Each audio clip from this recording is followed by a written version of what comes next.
आज आमच्या जेवणात जरा स्पेशल मेन्यू होता. त्याच्यासाठी मी दुपारीच हरभरे निवडून त्याला कोमट पाण्यात लवकर भिजावेत म्हणून भिजू टाकलं होतं.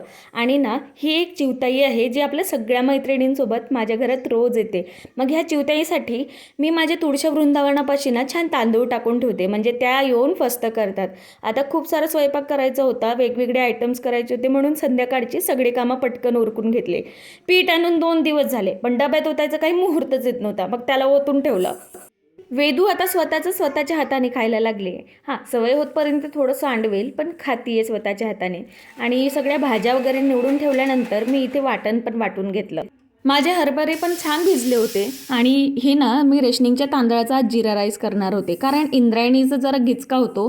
त्याला मोकळा करायला तुमच्याकडे काही उपाय आहे का? जर इंद्रायणीचा भात मोकळा होत असेल ना, त्याचा काही उपाय असेल तर मला नक्की कमेंटमध्ये सांगा. मी तुमच्या कमेंट्सची नेहमी वाट बघत असते. तसं आज काही स्पेशल नव्हतं, पण फॅमिलीला जरा मध्ये मध्ये असं काहीतरी स्पेशल दिलं ना की त्यांना पण बरं वाटतं खायला, ते पण खुश होतात. म्हणून सगळं आज हा स्पेशल मेन्यू करायचा होता. आता स्वयंपाक करायचं म्हटलं तर चहा पिल्याशिवाय कसं जमेल, म्हणून चहा केला आणि पंढरीची वारी दाखवत होते. मग ती वारी बघत बघत सगळा चहा एन्जॉय केला. आणि मग त्यानंतर पुऱ्या तळायला घेतला. आणि हा झाकण ना आम्ही फिक्स करून ठेवला आहे पुऱ्यांच्या शेपसाठी, कारण मग त्याच्यामुळे एकसारख्या सगळ्या शेपच्या पुऱ्या होत्यात.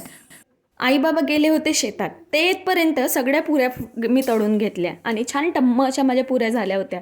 आजचा आमचा मेन हिरो होता, हे म्हणजे रव्याची हा शिरा.